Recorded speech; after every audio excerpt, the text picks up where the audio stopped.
Good morning বন্ধুসকল। আজি প্ৰজ্ঞান ইউনিভাৰ্চেলত আপোনালোকক সকলোকে স্বাগতম জনাইছোঁ।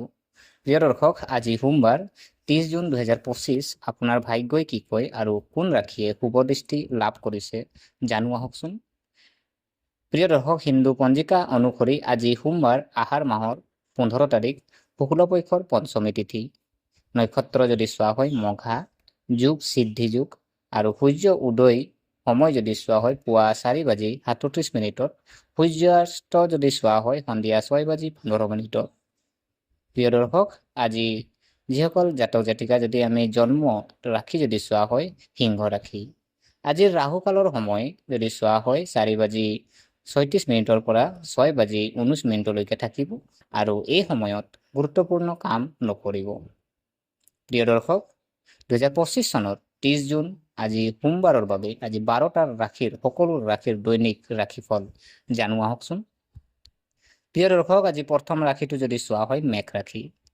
মেঘ ৰাশি যিসকল জাতক জাতিকা আছে আপোনালোকৰ কাৰণে আজিৰ দিনটোৰ ৰাশিৰ ফলাফল যদি চোৱা হয়, আজি চাকৰি আৰু ব্যৱসায়ত সফলতা কঢ়িয়াই আনিবলৈ গৈ আছে। যিকোনো পুৰণি ঋণৰ পৰা মুক্তি পাব পাৰি, পৰিয়ালৰ সহযোগিতা পাব, আৰু ভগৱান শিৱক পানী আগবঢ়াওক।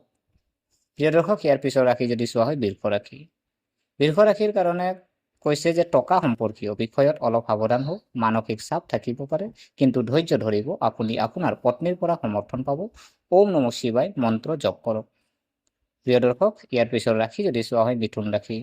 নতুন কাম আৰম্ভ কৰাৰ বাবে সময় শুভ। আজি আপুনি সৃষ্টিশীল কামত সফলতা লাভ কৰিব। এগৰাকী মহিলা বন্ধুৰ পৰা সমৰ্থন পাব। তুলসী গছক আপুনি পানী আগবঢ়াওক। প্ৰিয় দৰ্শক, ইয়াৰ পিছৰ ৰাশি যদি চোৱা হয় কৰ্কট ৰাশি। কৰ্কট ৰাশিৰ বাবে যদি চোৱা হয় আজি স্বাস্থ্য অলপ দুৰ্বল হ'ব পাৰে। কৰ্মক্ষেত্ৰত অস্থিৰতা আহিব, যদিও দুপৰীয়াৰ পিছত পৰিস্থিতি উন্নত হ'ব। পৰিয়ালৰ বিবাদৰ পৰা আঁতৰি থাকক, আৰু শিৱ মন্দিৰত বেলৰ পাত আপুনি আগবঢ়াওক। প্ৰিয় দৰ্শক, ইয়াৰ পিছৰ ৰাশি যদি চোৱা হয় সিংহ ৰাশি। সিংহ ৰাশিৰ বাবে যদি চোৱা হয় চাকৰিৰ পদোন্নতি সম্ভাৱনা আছে, আৰু ব্যৱসায়ত নতুন চুক্তি কৰিব পাৰি। সমাজত সন্মান বাঢ়িব। হালধীয়া কাপোৰ পিন্ধি সূৰ্যক পানী আগবঢ়াওক। প্ৰিয় দৰ্শক, ইয়াৰ পিছৰ ৰাশি যদি চোৱা হয় কন্যা ৰাশি। কন্যা ৰাশিৰ বাবে যদি চোৱা হয় ছাত্ৰ ছাত্ৰীৰ বাবে দিনটো অনুকূল, মানসিক স্পষ্টতা বৃদ্ধি পাব। বৈবাহিক জীৱনত মিঠাচ বাঢ়িব, আৰু দুৰ্গা চালিচা আবৃত্তি কৰক। প্ৰিয় দৰ্শক, ইয়াৰ পিছৰ ৰাশি যদি চোৱা হয় তুলা ৰাশি। তুলা ৰাশিৰ বাবে যদি চোৱা হয় টকাৰ পৰিস্থিতি শক্তিশালী হ'ব। পুৰণি কামত সফলতা পাব। বন্ধু বান্ধৱীৰ পৰা সমৰ্থন পাব। আপোনাৰ পত্নীৰ সৈতে সমন্বয় থাকিব, আৰু আপুনি কি কৰক, পাৰিলে আজি আহত গছত আপুনি পানী আগবঢ়াব পাৰে, বা আপুনি চাকিও দিব পাৰে, বন্তিও দিব পাৰে। প্ৰিয় দৰ্শক, ইয়াৰ পিছৰ ৰাশি যদি চোৱা হয় বৃশ্চিক ৰাশি। খং নিয়ন্ত্ৰণ কৰক। যাত্ৰা পিছুৱাই দিলে ভাল হ'ব। পাৰিবাৰিক বিষয়ত ভাৰসাম্য ৰক্ষা কৰক। শিৱলিংগত গাখীৰ আগবঢ়াওক। প্ৰিয় দৰ্শক, ইয়াৰ পিছৰ ৰাশি যদি চোৱা হয় ধনু ৰাশি। বিদেশ ভ্ৰমণ, যিকোনো উচ্চ শিক্ষাৰ লগত জড়িত সুবিধা লাভ কৰিব পাৰিব। ভাগ্যই প্ৰাধান্য পাব। ভাই ভনীৰ পৰা সমৰ্থন পাব। কলৰ গছক আপুনি পূজা কৰক।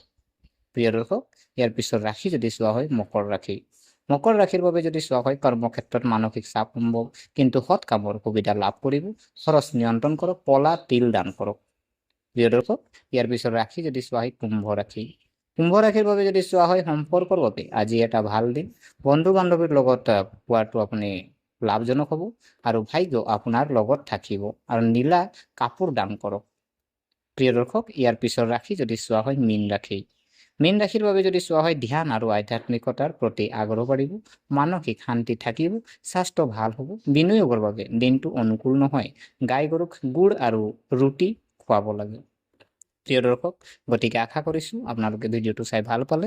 যদি এই ভিডিঅ' আপোনাক কিঞ্চিত মানুহ লাভান্বিত কৰিছে তেনেহ'লে লাইক কৰিব, কমেণ্ট কৰিব, শ্বেয়াৰ কৰিব, আৰু আমাৰ চেনেলটো যদি আপোনালোকে ছাবস্ক্ৰাইব কৰা নাই অনুগ্ৰহ কৰি এনে আপোনালোকে দৈনিক ৰাশিফল পাই থাকিবৰ কাৰণে আপোনালোকে চেনেলটো ছাবস্ক্ৰাইব কৰি আমাক উৎসাহিত কৰিব বুলি আশা থাকিলে পুনৰ লগ পোৱাৰ প্ৰতিশ্ৰুতিৰে আজিলৈ বিদায় মাগিলোঁ। ধন্যবাদ।